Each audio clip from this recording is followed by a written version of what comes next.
Luke 24:44-49.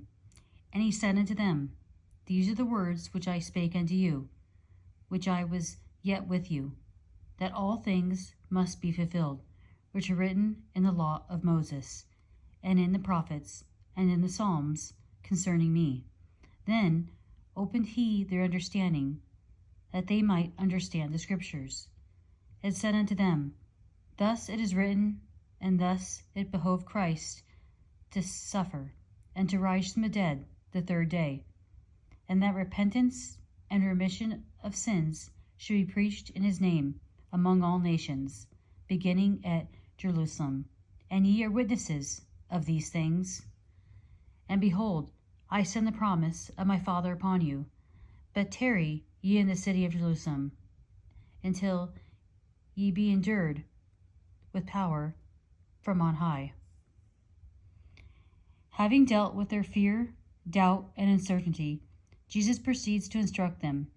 He recalls yet again that all he has undergone is according to the Scriptures, a vital point for Jewish disciples for whom the Old Testament was the unquestioned expression of God's mind and will. The law, prophets, and Psalms comprise the threefold Jewish division of the whole of the Old Testament. It cannot be overstressed that knowledge of Jesus Christ inseparably related to knowledge of the Scriptures.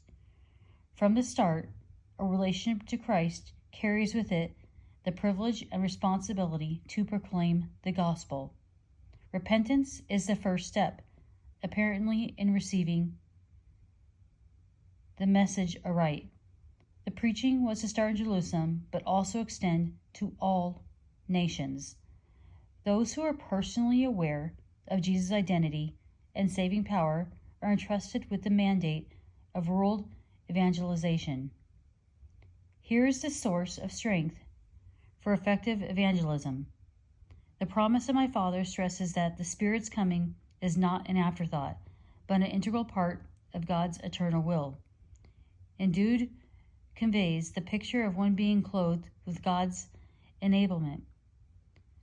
Waiting is part of the necessary preparation for reception of God's guidance and sanction.